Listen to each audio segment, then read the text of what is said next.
नमस्कार। माझे मनोगत इस उपक्रम में आप सबका स्वागत है। हम आजकल सप्तसरिता इस विषय पे चर्चा कर रहे हैं और सप्तसरिता में जो बहुत ही पवित्र नदी है, बहुत इम्पोर्टेंट नदी है, उस नदी गंगा जी के बारे में हम अभ्यास कर रहे हैं। गंगा जी के बारे में हमने कुछ जानकारी ले ली। आज हम उनका उगम और उनका जो प्रवाह है उनके बारे में चर्चा करेंगे। गंगा जी कहलाती है, उससे पहले गंगा जी का जो उगम जो है वो गौमुख से होता है और वहाँ से जो पानी है या वहाँ से जो नदी है उसको अलकनंदा नदी कहा जाता है।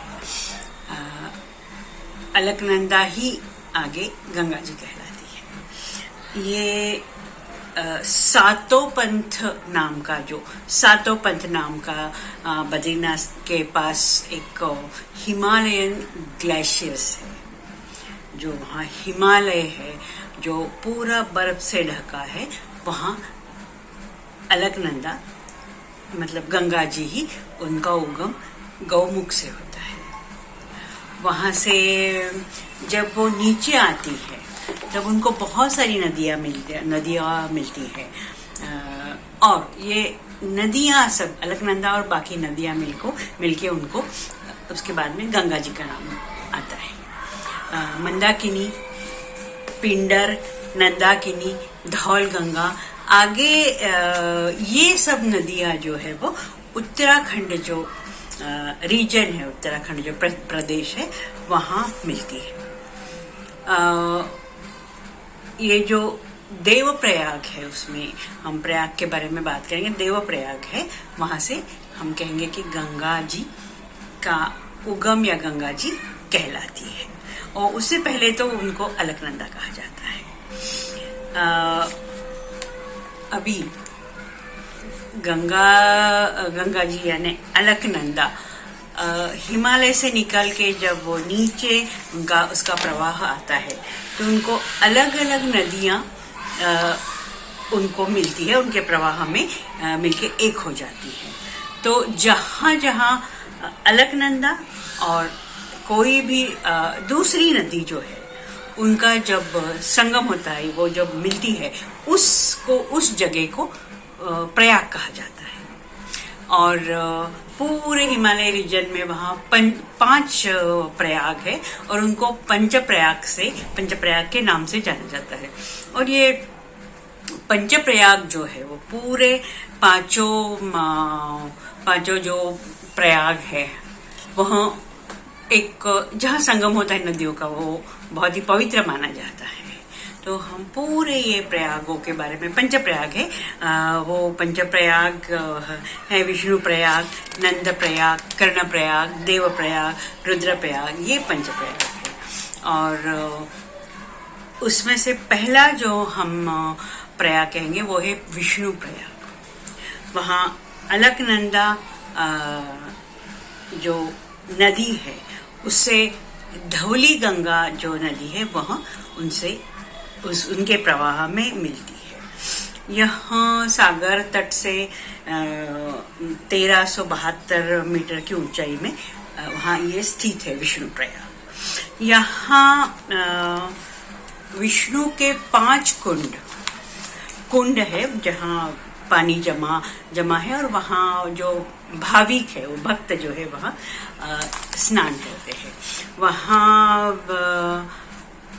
विष्णु गंगा में जो धौली गंगा है उसको ही विष्णु गंगा के नाम से कहा जाता है। और ये धौली गंगा, विष्णु गंगा में 5 कुंड है और अलकनंदा में 5 कुंड स्थित है। यहाँ ही बद्रिकाश्रम का प्रारंभ होता है। इसी स्थान पे जो संगम होता है उसके दाएं और बाएं 2 पर्वत है और इस पर्वत को विष्णु, अर्थात ये विष्णु प्रयाग है, इसके लिए भगवान विष्णु के जो द्वारपाल है, हमने उसका नाम भी सुना है, जय और विजय। ये जो द्वारपाल है वो जो दो पर्वत है, कहे जाते हैं कि जो दो पर्वत है वहाँ विष्णु भगवान के द्वारपाल है। जय और विजय। आगे विष्णु गंगा और अलकनंदा एक होके आगे बहती है, और उसके बाद में नंदप्रयाग में इन दोनों नदियों को नंदाकिनी नाम की जो नदी है वह मिलती है उनसे। यहाँ कहा जाता है कि यहाँ नंद भगवान जो विष्णु भगवान के नहीं, कृष्ण भगवान के पिताजी है, नंद महाराज, उन्होंने भगवान नारायण की, मतलब खुद श्री कृष्ण की, खुद विष्णु की तपस्या की थी। और उन्होंने यह तपस्या इसलिए की थी कि उनको पुत्र प्राप्ति हो जाए, और अर्थात विष्णु जी खुद उनके पुत्र बन के आए श्री कृष्ण रूप में। यहाँ नंद महाराज की तपस्थली, जहाँ उन्होंने तपस्या की थी, वह तपस्थली बहुत ही उसको भाविक, बहुत पवित्र मानते हैं। यहाँ पे भगवान महादेव का भी मंदिर है।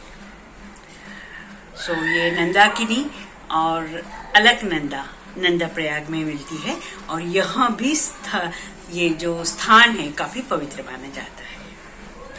आगे जो प्रयाग है, वो तीसरा प्रयाग है पंचप्रयाग में से, वो है कर्णप्रयाग। अब कर्णप्रयाग में जो नदी, ये अलकनंदा, धौली गंगा और नंदाकिनी, इनका प्रवाह एक होता है, और इसमें एक तीसरी नदी आके मिलती है, वो है उस नदी का नाम है पिंडर। यह पिंडर जो है वो कर्णप्रयाग में अलकनंदा नदी से के प्रवाह में उसका प्रवाह एक हो जाता है। यहाँ कर्ण ने सूर्य जो आराधना है वहाँ, यहाँ कर्ण ने महाभारत से जो कर्ण है, कुंती के प्रथम पुत्र, उन्होंने यहाँ सूर्य भगवान की आराधना की है। बहुत ही क्या कहते हैं, बहुत ही उन्होंने बहुत मन से उनकी तपस्या की है। इसी के लिए इस पिंडर नदी का नाम एक कर्ण गंगा भी कहा जाता है, उसको पिंडर या कर्णगंगा कहा जाता है। तो यहाँ कर्ण भगवान का मंदिर है, और जहाँ कर्ण ने तपस्या की थी, सूर्य की आराधना, या कर्ण और सूर्य भगवान का मंदिर है। ये भी बहुत ही पवित्र जगह मानी जाती है। इस तरह से विष्णु प्रयाग, नंद प्रयाग एंड कर्ण प्रयाग, इससे ये तीनों जगह से अलकनंदा जो है, ये तीनों नदियों को, विष्णु गंगा, पिंडर और नंदाकिनी, ये तीन नदियों को अपने साथ लिए आगे चलती है। और जहाँ इस अलकनंदा नदी को मंदाकिनी नदी मंदाकिनी का प्रवाह मिलता है, वह उस जगह को, वह चौथा है, उसको रुद्रप्रयाग कहा जाता है। रुद्रप्रयाग के नाम से ये बहुत ही पवित्र स्थल प्रसिद्ध है। यहाँ ऋषिकेश से नजदीक है। कहा जाता है कि यहाँ महर्षि कहेंगे उनको, भक्तर्षि कहेंगे, जो नारद जी है, नारद जी ने यहाँ तपस्या की थी। और उन्होंने जो तपस्या की थी उनका जो उद्देश्य था, उनको संगीत के जो गूढ़ जो रहस्य है वो उनको जानने थे, इसलिए वहां उन्होंने तपस्या की और उन्होंने रुद्रनाथ महादेव की तपस्या की। इसके लिए इसका नाम, इस जगह का नाम रुद्रप्रयाग के नाम से इसको जाना जाता है। हजारों वर्ष की तपस्या के बाद महादेव ने रुद्रनाथ के रूप में नारद जी को दर्शन दिए और उन्होंने नारद जी को संगीत गंधर्व शास्त्र, जो गंधर्व गान है, उस संगीत का ज्ञान प्राप्त किया। इसी स्थान पर कहा जाता है कि भगवान शंकर जी ने, भगवान रुद्र ने नारद जी को जो महती नाम की जो वीणा है, जो हम देखते हैं कि नारद जी के हाथ में हमेशा वो वीणा होती है और वो वीणा हमेशा साथ में रख के संगीत गायन उनका चलता है। तो इसी जगह उन्होंने नारद जी को महती नाम की, उसका वीणा का नाम भी पर्टिकुलर है, महती नाम की वीणा दी है। यहाँ जिस जगह नारद जी ने तपस्या की वो स्थल है, और महादेव रुद्रनाथ के रूप में उनका जो महादेव का लिंग है, उस लिंग के रूप में वो वहाँ स्थित है, और वो भी बहुत ही पवित्र जगह मानी जाती है। आगे जो एक और पंच प्रयाग में से जो अंतिम प्रयाग है वो है देव प्रयाग। यही देव प्रयाग में अलकनंदा के जो 4 प्रवाह है, अलकनंदा से जो 4 प्रवाह मिलते हैं, मंदाकिनी, पिंडर, विष्णु गंगा और नंदाकिनी, ये 4 जो नदियां हैं उनको लेके मंदाकिनी आगे चलती है, वो देव प्रयाग में आती है। और देव प्रयाग में उनका जो उनके साथ जो नदी का प्रवाह है वो है भागीरथ नदी। और भागीरथ नदी उनसे मिलती है, उसके प्रवाह है जो यहाँ से मतलब देव प्रयाग से मानो गंगा का उद्गम होता है, और यहाँ से उनका नाम जो है वो गंगा के नाम से वो जानी जाती है। भागीरथ की कहानी तो हमने यहाँ अपने क्लास में सुनी है कि किस तरह से भागीरथ ने तपस्या करके गंगा जी को ऊपर से स्वर्ग से नीचे पृथ्वी पे उनको लाया था, और शंकर जी ने किस तरह से उनको अपनी जटा में उनको जगह दी, और उसके बाद ये सब कहानी हमने बहुत ही विस्तार से सुनी है। अभी ये जो गंगा जी है वो अभी हिमालय को छोड़ के अलकनंदा, उसके बाद इनका नाम यहाँ गंगा जी हो गया, और यहाँ जो अलकनंदा नदी अपने 5 नदियों के साथ 5 नदियों को साथ लेके यहाँ मानो हिमालय को छोड़ के यहाँ प्लेन में आती है। प्लेन में मतलब जो प्लेन जगह है वहाँ आती है। ये ऋषिकेश के पास है यहाँ विस्तार। ये हाँ इनको गढ़वाल क्षेत्र में जो जनमानस में इन भागीरथी नदी को, क्योंकि यहाँ जब भागीरथी और अलकनंदा का संगम होता है तो यहाँ जो है वो अपने वहाँ के लोक कथाओं में उनको अलकनंदा को बहू कहा जाता है, और भागीरथ नदी जो है, भागीरथ नदी है, उसको सास कहा जाता है। अब इसका संदर्भ क्या है वो मैंने देखा, लेकिन मुझे तो कुछ मिला नहीं। शायद वो उनका जहाँ वो गढ़वाल क्षेत्र है, गढ़वाल के लोक है, उस लोकमानस में इस तरह से कुछ कथा होगी, लेकिन मुझे मिली नहीं वो कथा।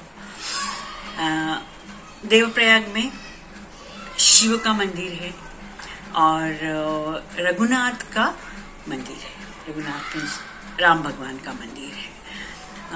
देवप्रयाग को, जो देवप्रयाग का पूरा जो यहाँ का क्षेत्र है उसको सुदर्शन क्षेत्र कहा जाता है। वो सुदर्शन क्षेत्र है, और अपने विष्णु भगवान के पास का जो जो सुदर्शन चक्र रहता है, शायद उसमें कुछ संदर्भ है यहाँ। इस तरह से जो अलकनंदा जो है अपने 5 मानो अपने बहनों को साथ में लेके वो आगे बढ़ती है, और वो हिमालय से लेके हम कहते हैं कि पूरी बे ऑफ बंगाल, बंगाल की खाड़ी में, गंगा सागर में वो सागर से मिलती है।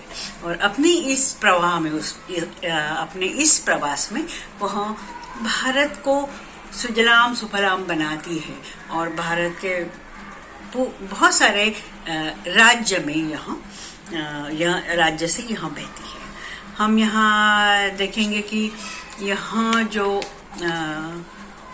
जो हिमालय से निकली हुई गंगा जब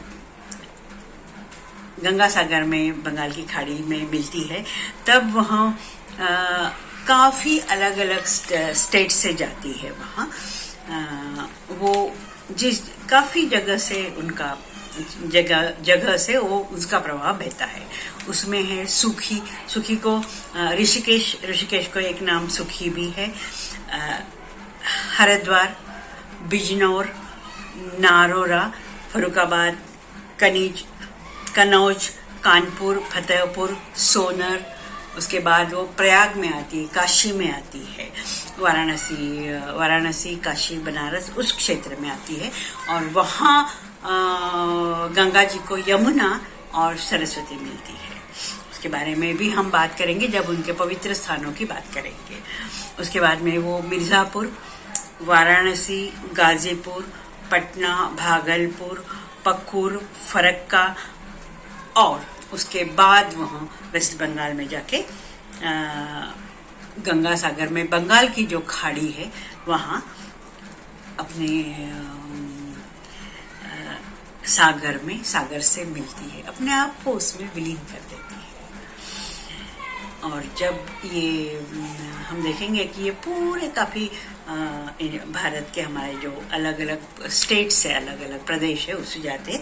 वह हिमालय, उत्तराखंड, उत्तर प्रदेश, बिहार, झारखंड, पश्चिम बंगाल, इन राज्यों से गुजरती हुई वो गंगा सागर में बंगाल की जो खाड़ी है उनसे मिलती है। अभी गंगा जी का जो पूरा जो उनका जब हिमालय से निकलती है तो उनको ये 5 नदियाँ, प्रयाग में ये 5 नदियाँ जो है अलकनंदा मेन उनका स्ट्रीम है, मेन नदी है। उसको विष्णु गंगा, नंदाकिनी, मंदाकिनी, पिंडर, ये नदियाँ, मंदाकिनी और भागीरथी, ये 5 नदियाँ, मंदाकिनी, भागीरथी, नंदाकिनी, पिंडर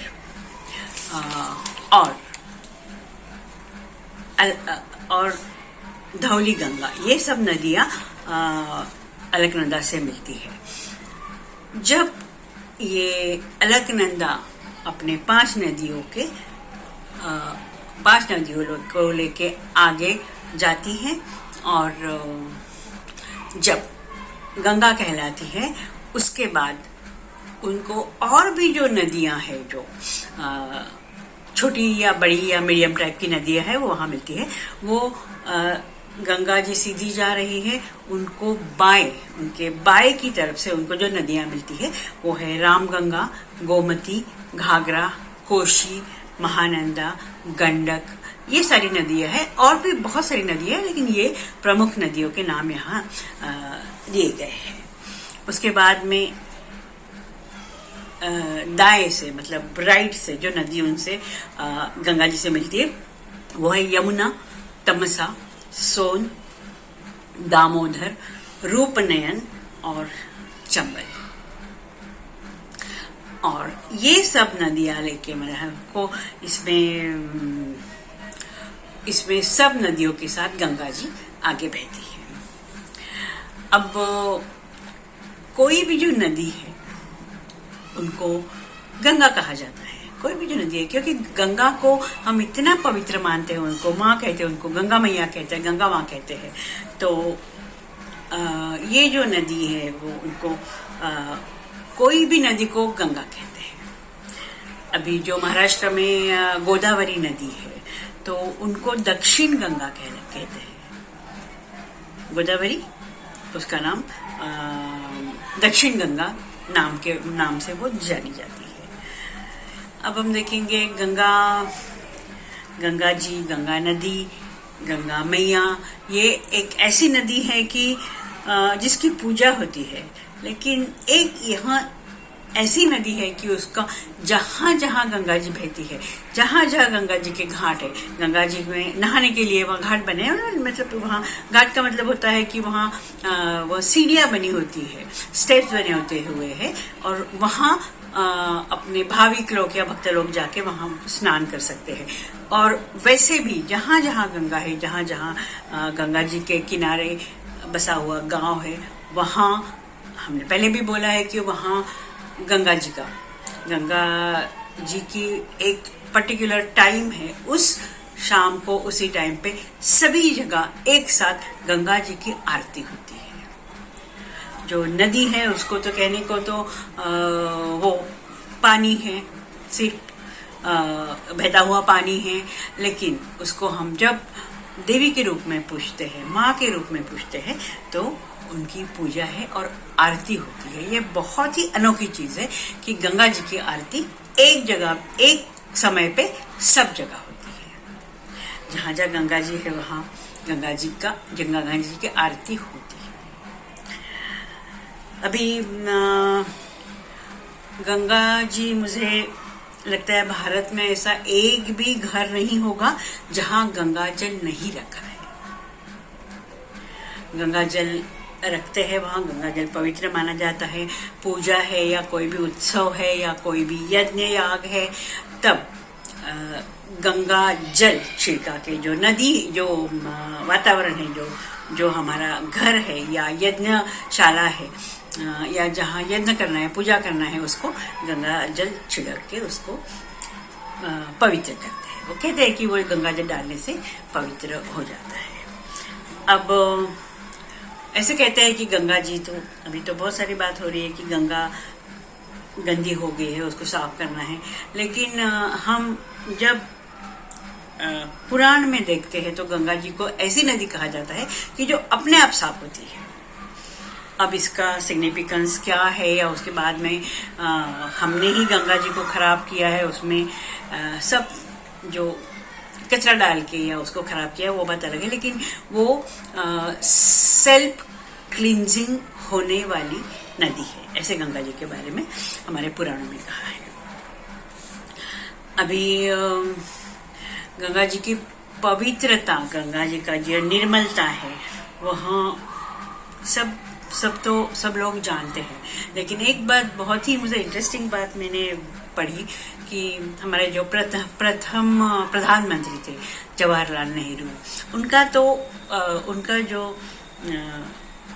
इनके जो विचार है, उनकी जो विचार सरणी है, उनका जो देखने का जो ढंग है जबकि दुनिया की तरफ, या उनका थोड़ा सा धार्मिक नहीं था, बहुत ही भौतिक था हम माना जाता है।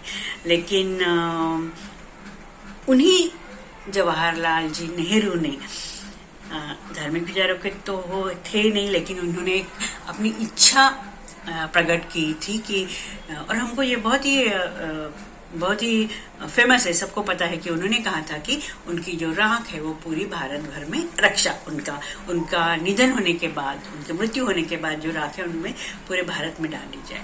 और उन्होंने उस इच्छा में, उस अंतिम इच्छा में एक एक इच्छा जाहिर की थी कि मेरी जो रक्षा है वो एक मुट्ठी भर रक्षा जो है वो गंगा जी में डाली जाए। अब हम कहेंगे कि नेहरू जी जैसे भौतिक विचारों के लोग इतने पर्सनालिटी ने, इतने बड़े व्यक्तित्व ने गंगा जी का जो पवित्र है, उनका जो धार्मिक है वो महत्व जाना, और एक अंतिम इच्छा की कि उनकी जो एक मुट्ठी तो राख गंगा जी में डाली जाए। बहुत आश्चर्य की बात है ये। हमारे यहाँ गंगा जी का जल रखते हैं, और हर एक भारतीयों की इच्छा होती है कि मेरे अंतिम समय में मेरे मुंह में लास्ट में गंगा जल डाला जाए। अब इसकी मान्यताएं हजारों साल से आ रही है। हमारे पुराण में, वेदों में, इतिहास में, हमारे सब साहित्य में गंगा जी का इतना महत्व है कि एक बूंद गंगा जल मेरे मुंह में पड़े, हर एक भारतीयों की इच्छा होती है। और हर एक जो भारतीय है वो चाहता है कि एक बार तो गंगा के दर्शन हो, गंगा जी में एक बार डुबकी लगाए। ऐसे हर एक भारतीयों की, हर एक भारतीयों की एक मनीषा होती है। और हमने इसके बारे में तो एक बहुत सुंदर कहानी भी सुनी थी, एक आदमी की जो हर एक पानी को गंगा जी मान के वो स्नान करता गया और उसको जैसे स्वर्ग में जगह मिल गई। इस तरह से वो ये जो एक कहानी है वही। इस तरह से ये जो गंगा जी है उनका शुरू से लेके, उनके उगम से लेके उनका गंगा सागर में विलीन होना, ये सब बहुत ही अनोखा और अद्भुत गंगा जी का प्रवाह है।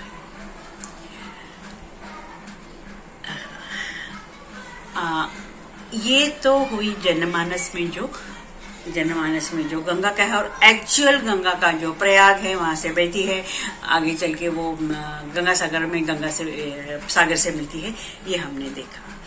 अभी हमारे वेदों में, पुराणों में, हमारे साहित्यों में और हमारे सभी संत, हमारे सभी साधु, हमारे बहुत ही जो ग्रंथकार है, जो बहुत ही उनका उच्च स्तरीय, उनका वाङ्मय है, उच्च स्तरीय साहित्य है, उन्होंने वेदों से लेके पुराणों में, या अभी की जो जनरेशन है उसमें गंगा जी के बारे में बहुत ही हमारे साहित्य में बहुत लिखा है। हर एक संत ने, हर एक साधु ने लिखा है। तो अगले क्लास में हम उसके बारे में चर्चा करेंगे, और क्या लिखा है, कैसे लिखा है, उसके बारे में, उसका अर्थ क्या है, उसका सिग्निफिकेंस क्या है, वो देखेंगे। आज हम और कुछ गंगा जी के बारे में मेरे भी जो एक्सपीरियंस है गंगा जी का, किस तरह से गंगा जी के पास जाने के बाद क्या भावना होती है, क्या हमारा मन की जो स्थिति होती है, वो उसके बारे में चर्चा करेंगे। आज हम यहीं रुकते हैं, अगले क्लास में गंगा जी के बारे में और जानकारी लेंगे। नमस्कार।